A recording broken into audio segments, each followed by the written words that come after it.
क्या होता है जब एक भिखारी को अचानक से सब कुछ मिल जाता है।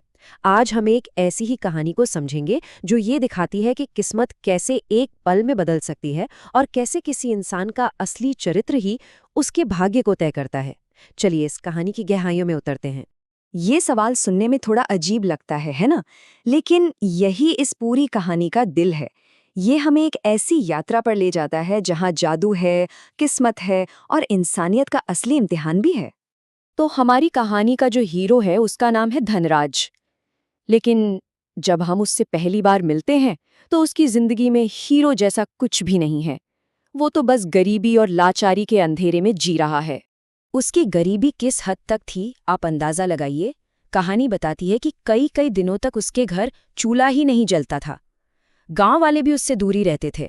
मतलब वो समाज से पूरी तरह कट चुका था। जरा सोचिए, उसकी दुनिया कितनी छोटी हो गई थी। उसका हर दिन बस एक ही उम्मीद से शुरू होता था कि शायद आज कूड़े के ढेर में कुछ खाने लायक मिल जाए। बस यही उसकी जिंदगी की सच्चाई थी। और फिर एक दिन उसी कूड़े के ढेर में उसे कुछ चमकता हुआ मिलता है। सिर्फ 20 पैसे का एक सिक्का। आज के जमाने में तो कुछ भी नहीं, पर उस वक्त धनराज के लिए ये किसी खजाने से कम नहीं था। अब देखिए, यहीं से कहानी में एक बहुत ही दिलचस्प मोड़ आता है।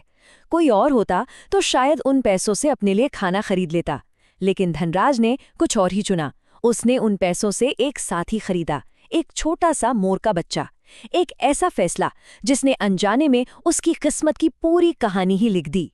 और ये जो मोर था, जिसका नाम उसने नीलू रखा, इसके आने से ही कहानी में जादू की एंट्री होती है।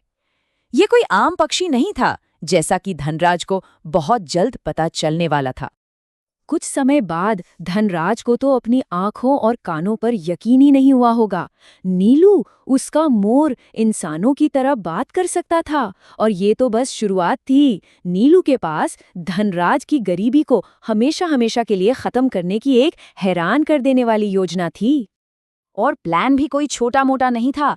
एक कीमती हीरा ढूंढो, उसे राजा को भेंट करो और बदले में राजकुमारी का हाथ मांग लो। एक भिखारी के लिए यह सोचना भी नामुमकिन था, पर नीलू के लिए यह एक सोचा समझा प्लान था और वो अपने इरादे का पक्का था। और कमाल की बात यह है कि नीलू का ये जो नामुमकिन सा लगने वाला प्लान था वो काम कर गया, और इसके साथ ही धनराज की दुनिया पूरी तरह से बदल गई। एक भिखारी अब राजकुमार बनने की राह पर था। ये बदलाव कितना बड़ा था, इसका अंदाजा लगाना मुश्किल है। कहाँ तो वो कूड़े के ढेर से दाने चुनता एक भिखारी था, और कहाँ अब शाही पोशाक में सजा एक राजकुमार। ये सब कुछ नीलू की बुद्धिमानी और वफादारी का ही नतीजा था। लेकिन कहानी यहीं नहीं रुकती।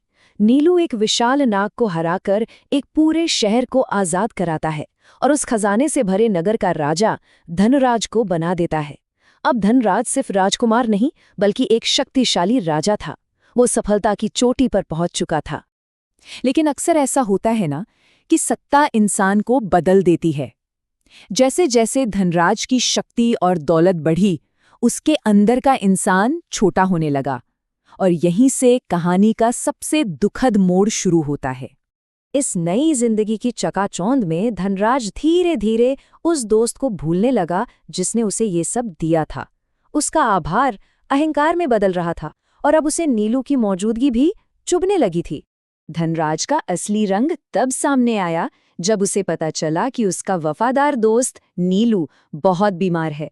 एक राजा होने के नाते उससे उसकी मदद करनी चाहिए थी, पर उसके शब्द क्या थे?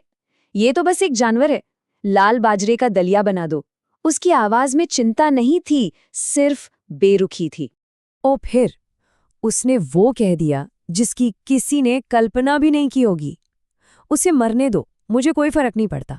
क्या मैं उस पक्षी के लिए मर जाऊं? ये सिर्फ शब्द नहीं थे, ये एक आखिरी विश्वासघात था। उसने उस दोस्त को ठुकरा दिया जिसने उसे कूड़े के ढेर से उठाकर सिंहासन तक पहुंचाया था। और जब कोई अपनी जड़ों को और अपने सबसे बड़े मददगार को इस तरह भूल जाता है, तो कुदरत अपना हिसाब तो करती ही है। अब धनराज को अपने कर्मों का फल भुगतने का समय आ गया था। धनराज के वो क्रूर शब्द सुनते ही नीलू ने दम तोड़ दिया। उसकी मौत बीमारी से नहीं, बल्कि टूटे हुए दिल से हुई। एक तरफ धनराज ने उसके शव को कुएं में फेंकने का हुक्म दिया, तो दूसरी तरफ राजकुमारी ने उसे पूरे सम्मान के साथ विदा किया। नीलू के जाते ही वो सारा जादू भी बिखर गया जो उसके साथ आया था। महल, धन, राज्य, सब कुछ पलक झपकते ही हवा में गायब हो गया। जो कुछ नीलू ने दिया था वो सब कुछ उसकी आखिरी सांस के साथ ही खत्म हो गया। और जब धनराज की आंख खुली तो वो ठीक वहीं था जहां से उसने ये सब शुरू किया था, अकेला, फटेहाल और उसी कूड़े के ढेर पर। सब कुछ एक सपने की तरह आया और चला गया।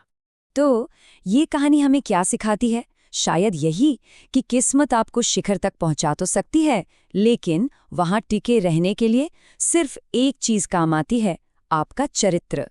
बिना विनम्रता और एहसानमंदी के सबसे ऊंची चोटी से भी गिरना तय है, क्योंकि अंत में ये मायने नहीं रखता कि आपने क्या हासिल किया, बल्कि ये मायने रखता है कि आपने उस हासिल की हुई चीज को संभाला कैसे, और वही आपके भाग्य का फैसला करता है।